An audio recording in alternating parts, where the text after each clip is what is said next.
Pemerintah Indonesia optimistis bisa mendapatkan tarif 0% dari Amerika Serikat untuk sejumlah komoditas ekspor unggulan. Pemerintah memastikan tengah menyiapkan langkah lanjutan untuk mempercepat negosiasi dagang dengan pemerintahan Presiden Donald Trump. Pemerintah Indonesia optimistis bisa mendapatkan tarif 0% dari Amerika Serikat untuk sejumlah komoditas ekspor unggulan.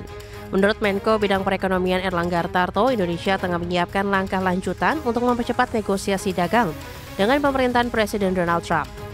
Erlangga memastikan produk-produk ekspor unggulan Indonesia seperti sawit dan kakao akan menjadi fokus utama agar tidak dikenakan tarif resiprokal Amerika Serikat. Jadi kita sudah kita bicarakan untuk produk-produk yang Amerika tidak bisa produksi, seperti kelapa sawit, kakao, rubber, itu seluruhnya diberikan 0. Ya. Kita minta juga untuk komoditas tertentu yang menjadi supply chain untuk misalnya industri medical. Sebelumnya, Presiden Amerika Serikat Donald Trump telah menandatangani kesepakatan dagang dengan Malaysia, Kamboja, dan Thailand. Dalam kesempatan tersebut, Amerika memberikan tarif 0% untuk sejumlah barang ekspor dari ketiga negara tersebut. Sebelumnya, tarif resiprokal yang berlaku pada tiga negara tersebut mencapai 19% sama dengan Indonesia. Dari Jakarta, Tim Liputan, IDX Channel. Ya, pemerintahan Prabowo Subianto resmi menerbitkan peraturan pemerintah nomor 38 tahun 2025 tentang pemberian pinjaman oleh pemerintah pusat. Menurut Menteri Keuangan Purbaya Yudhisa Dewa, peraturan tersebut terbit untuk memenuhi kebutuhan pendanaan pembangunan pada periode tertentu.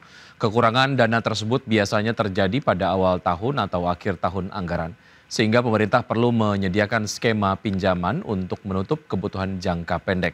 Tidak hanya itu, skema pemberian utang juga dapat dipertimbangkan untuk kebutuhan jangka panjang jika proyek yang diajukan dinilai jelas dan menguntungkan. Meski demikian, Purbaya mengaku pemerintah masih menggodok bentuk pembiayaannya. Apakah pemerintah pusat harus menerbitkan surat utang jangka panjang atau pendek ke Pemda? Ya, kadang-kadang untuk awal tahun atau akhir tahun kadang-kadang Pemda kekurangan uang, ya untuk itu aja. Utamanya itu, menutup kekurangan uang jangka pendek. Tapi kita lihat juga nanti kalau butuh jangka panjang selama ada proyek-proyeknya jelas.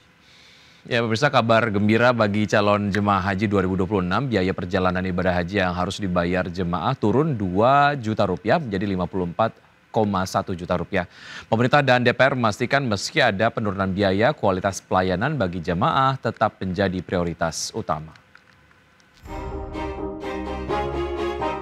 Pemerintah bersama Komisi 8 DPR RI menetapkan besaran biaya perjalanan ibadah haji yang harus dibayar jemaah haji tahun 2026 hanya sebesar 54,1 juta per orang. Angka ini merupakan bagian dari total biaya penyelenggaraan ibadah haji atau BPIH 2026 yang disepakati sebesar 87,4 juta per jamaah, turun 2 juta dibandingkan biaya haji tahun 2025 yang mencapai 89,4 juta rupiah.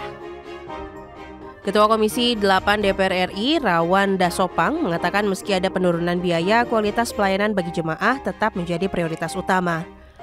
Fasilitas akomodasi di Mekah maksimal berjarak 4,5 km dari Masjidil Haram, sedangkan di Madinah maksimal 1 km dari Masjid Nabawi. Menu catering pun dipastikan bercita rasa Nusantara dengan juru masak asal Indonesia. Selain itu, living cost sebesar 750 rial Arab Saudi akan dikembalikan kepada jemaah dalam bentuk uang tunai, sehingga total biaya yang benar-benar dikeluarkan jemaah setelah pelunasan hanya sekitar 23,1 juta rupiah. Keputusan kita menetapkan BPIH sebesar 87.409.365 rupiah.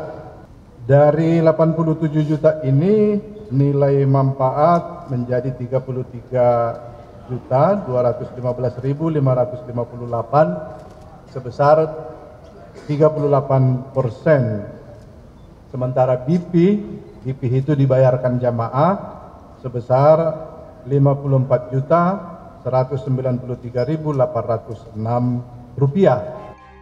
Komisi 8 juga mendorong Kementerian Haji dan Umroh untuk segera memanggil jemaah yang berhak berangkat agar bisa melakukan pelunasan BPIH, serta memastikan 2 syarikat penyedia layanan di Arab Saudi, Rakin Mashkari dan Al Bait Gas, memberikan pelayanan maksimal.